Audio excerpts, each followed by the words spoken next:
Hello, and just a quick word before we begin this introductory video in the series that we're going to look at the reasons why Britain is in such a dark place today. I will be posting other videos in this series on this YouTube channel, but because some of the content will not be suitable for the, shall we say, the sensitivities of YouTube, we're going to host them on our Patreon channel first. So if the video is suitable for YouTube, then it'll be posted here after about a week, but it will be going to the Patreon channel first. So if you want to get exclusive content and access, then please consider supporting our ministry by subscribing to the Patreon channel. It's a small monthly contribution. It's not very big, and it's going to help us enormously to continue producing more content. Okay, so that's it. Let's get started with figuring out why Britain is in such a dark place.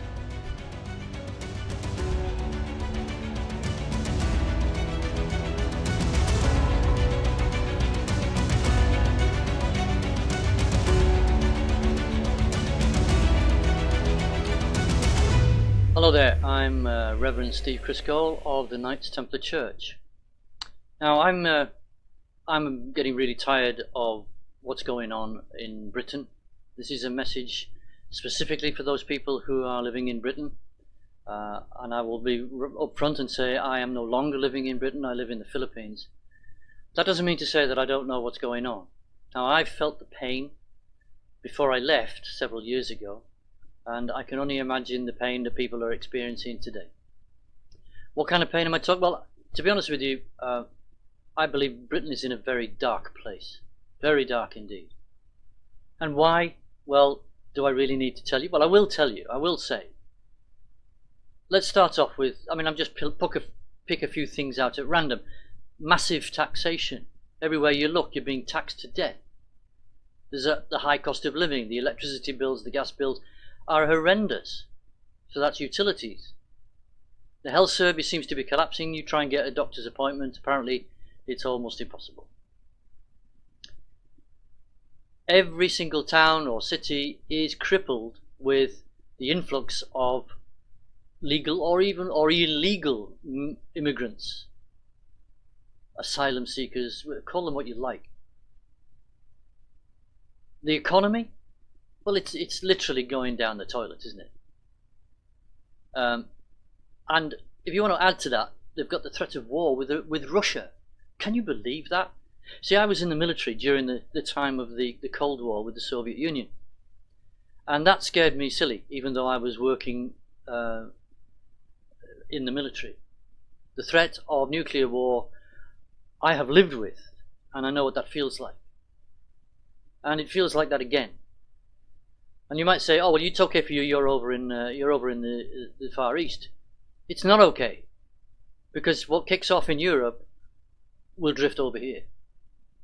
We are not going to escape. If a nuclear war breaks out, I'm afraid we're all in trouble. But our government seem to be hell-bent on putting us in that situation, which is completely unacceptable. Anyway, then there's Islam. I'm going to save that for another time. I'm just going to say that's a problem. It is a massive, massive problem that Britain needs to face up to. We've got things like the politicization of the police and the judiciary. I'm going to go into these in more detail in future messages, but what about our democracy? Well, we haven't got a democracy. We haven't had democracy in Britain for I don't know how long. It took me a long time. I'm going back to when I was doing some activist work in around about 2015 in the UK, and I discovered then democracy had almost disappeared. What about our national leadership, such as it is, with the Labour government as we are at the moment? All I can do is shake my head in despair at the things that they're doing and the things that they're not doing. Bordering, to be perfectly honest with you, in my opinion, bordering on criminal behaviour, or even traitorous. And lastly, I wanted to mention about Christianity, because I'm a minister, and so I would, wouldn't I? But there's a reason for that.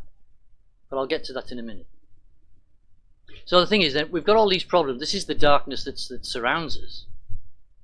So what do we do about it? Well, let's think about what not to do, first of all. As one or two people I've been hearing are starting to realize that all these demos, these protests and rallies and what have you, are a waste of time. A complete and utter waste of time. Nobody is listening. You would normally expect for the government to take notice of 100,000 people that turn up, but they're just turning a blind eye.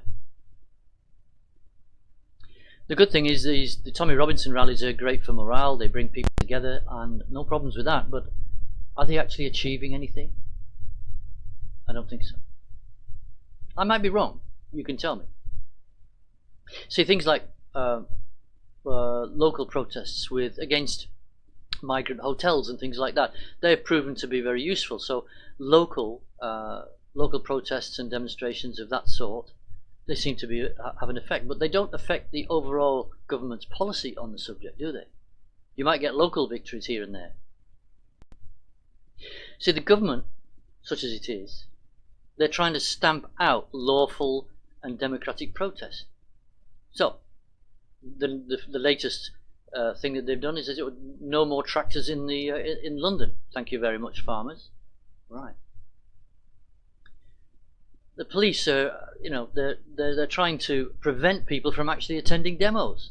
I noticed this quite some time ago, where they were at railway stations trying to stop people from getting on trains. So another thing that we don't want to do, and that's violence. Don't give the government any excuse to label us far right. You saw what happened in the Southport issue, didn't you? People rightly and understandably were extremely angry about what happened in Southport, and I'm sure you know what I'm talking about. If you're British, you'll know exactly what I'm talking about. And yet, what did the Prime Minister do? Literally within a day, anybody who was at one of these protests is labelled as far right. Does that man actually know what far right means? Does he realise that he has labelled the vast majority of the population of Britain as being National Socialists or Nazis? In the real sense of the word, you use that far right, that is what that means. You are a white supremacist Nazi who hates Jews. That's what it means. Well, I'm certainly not one of those, and I know that more than 90% of the people in Britain are not. Another thing they don't want to do not bother writing to your MP. Now, lots of people say, write to your MP and blah, blah, blah. They're just giving you the same old truck, same old letter. It's like a pro forma that they're sending around, basically they're telling you to get stuffed. Don't bother me, there's nothing I can do, I'm only an MP kind of attitude. They are there to supposedly support you, but they're not doing, are they? So what do we do? Well, I've got a couple of answers for you. The first thing that we can do, and as I'm a minister, you might imagine, I'm going to say this. We need to put God back in our country. Christians need to step up their game. That's one of the reasons why I'm doing this message, because I am sick to death of seeing nothing happening on the front of on the Christian front. You're not doing anything, guys. Oh, yes, you're going to church and you're preaching, and fine. I'm doing that. I'm doing it in my own way here. But what are you doing to change things in the country? Defy the mob. Get out on the streets and evangelize. En masse, if you have to. Oh, it sounds easy when you say it quick, doesn't it? Because people are so content to just sit back, go to church on a Sunday. They might go to a Bible study, but that's it. That's all they do. I'm doing my bit for God. Well, I'm sorry, but you're not. Because you need to do something for your country. You need to do something so that God will look on us again and say, this is a worthy, God-fearing country. Worthy of my protection. So stop sitting on the sidelines. The problems all stem from us turning our backs on God, as a country, I mean. That needs to change, and change quickly. We need solid, sound, Christian leadership, and I don't mean the Church of England. There are a bunch of let's just say leftists, shall we? We'll call them progressive, leftist, woke. I can't find words to adequately describe what's happened to the Church of England and others. All right, so we need high-profile people. We need about 5,000 Billy Graham types, or something similar, or Franklin Graham nowadays. Okay, as his son. We need to organise around the country. We need to put petty differences between denominations aside. If we are true Christians, we will know each other, and we get out there and we do something. We spread the message of God to the public. That's our task. Did you not know that? Jesus gave us that task to do, and that's what we should be doing. So let's get on with it, shall we? Don't say it's somebody else's job. It's not. It's your job, Mr. Christian, Mrs. Christian. Your job. My job. I'm doing my bit here. What are you doing? We need to get churches involved massively around the country. Now that's what we can do initially. That's the top and bottom of it. For you Christians, there's a responsibility for all of us. Now, if you're not a Christian, or if you're not religiously involved, okay, fair enough. You need to get involved. In fact, Christians need to do this too. Get involved in a local political party. Oh, Steve, but we're not supposed to be involved in politics as Christians. Rubbish. You have a responsibility as a citizen of this country. A responsibility before God. God, it says in Romans 13 that we are to obey our leaders, right? But only if those leaders are obeying God themselves. And if they're not, we have to stand against them. How do we do that? Well, do we do it with big sticks and axes? No, we don't. No violence. We do it politically. There's no other way. We have a responsibility to stand against evil wherever we find it. So let's do that. Now my choice will be UKIP, because that's run by a Christian fellow called Nick Tenconi. But if you want to go for reform is going to be the next government in 4 years' time. So go get behind them. It's whichever you like. But the smaller ones, and as they may have some very good policies and this, that, and the other, they just don't have the following. Okay, so rather than split the vote too much, go for one of the bigger parties. Get stuck in. Stand for council elections. Yeah. Aim to take over those local councils. That's what Reform are doing. Get behind them. Stand up. Yes?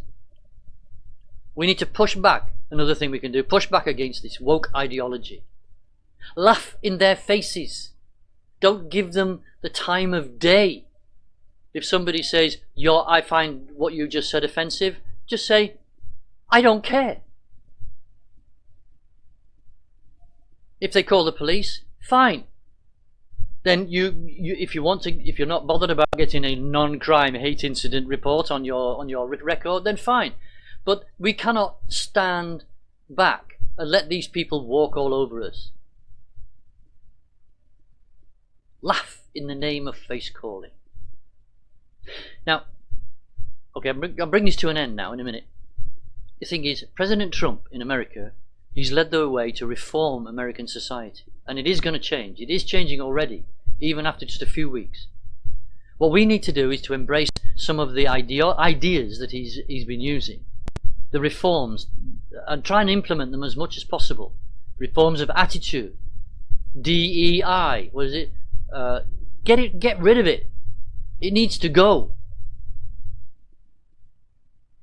Yeah? The next 4 years are going to be even more difficult. We cannot afford to sit back and do nothing. So I'm encouraging you today. Get up. Do something. It's up to you. The future is in our hands. And the future depends on what we do with it. So be encouraged. God has something to say on this. Romans chapter 8 verse 31 reads, "What shall we then say to these things? If God be for us, who can be against us?" I will leave you with that. Take good care. God bless you. See you soon.